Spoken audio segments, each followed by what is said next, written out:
Hi, I'm Tom Tresser, a co-founder and lead organizer with the Civic Lab in Chicago. I'd like to tell you about a great economic organizing project called the TIF Illumination Project, which looks at tax increment financing. We've been doing it here in Chicago for about 7 years, and it's taken us to communities all over the city, and we're working with activists in multiple cities all around economic justice. We take a look at these things called TIFs.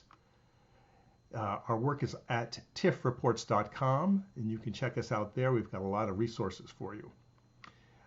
This work started at a community meeting here in Chicago in 2013 with a couple hundred people, and it quickly spread.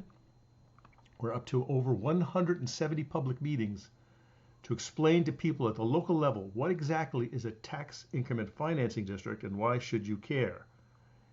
Basically, a tax increment financing district is set up by the city to spur some sort of economic development, usually in so-called blighted or disadvantaged areas, which is a loaded term, but that is the law. But basically, it's taking property taxes off the table from inside the district and sequestering them in essentially piggy banks or slush funds, which are then doled out to developers for their projects, not a loan, but a straight out gift of cash. Now, these are property taxes, which should be going to units of local government, but instead, as demonstrated by the famous TIF triangle here, all the property taxes above the value of the property taxes created when the TIF was started, every penny from new construction or increased value from all the properties inside the TIF district go into this little piggy bank designated by the light yellow for 23 years. In other words, those monies do not flow to the units of local government that need them and rely on them to operate. We say that the money from the property taxes being collected before the TIF was created, which is called the base, that money flows to units of local government. The increment is used by the mayor, and we say it's off the books or a slush fund. Now, who's hurt here? Well, all your public goods and services. You might start and have a conversation with your colleagues, your allies, who uses public stuff in your space and city. But in Chicago, for every dollar of property tax that goes missing, these are the victims.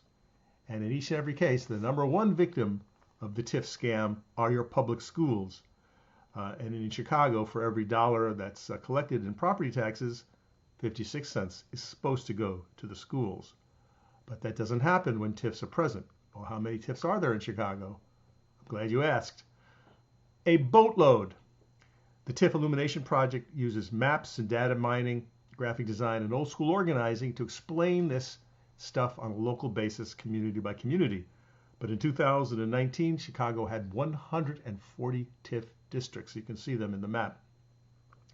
And like the Chicago programs that have gone out of control, so too have TIFs.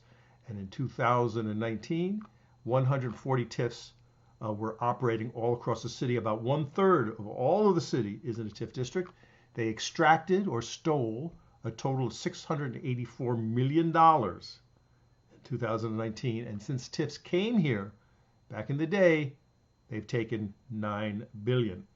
And this shows you the growth of the TIFs across time since 1986.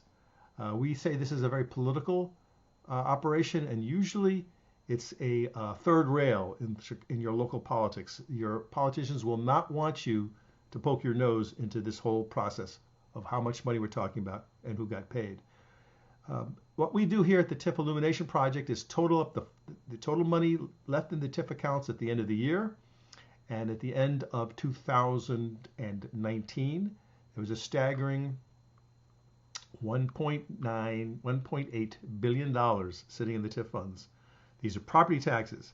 Since TIFs came to Illinois, they've taken an amazing $22 billion off the table. These are from all across the state, over 1,300 TIF districts. Now, this is a national issue since TIFs are in 49 states. How many of these bad boys are there? We wish we knew, but we estimate that 20,000 TIF districts are operating across the United States, taking away $40 billion off the table. Do the math. If local schools are supposed to get between 50 and 60% of every property tax dollar, this is a massive scam on America's public schools.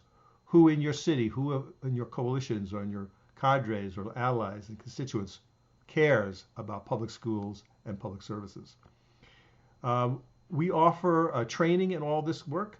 We've done training all over the Midwest.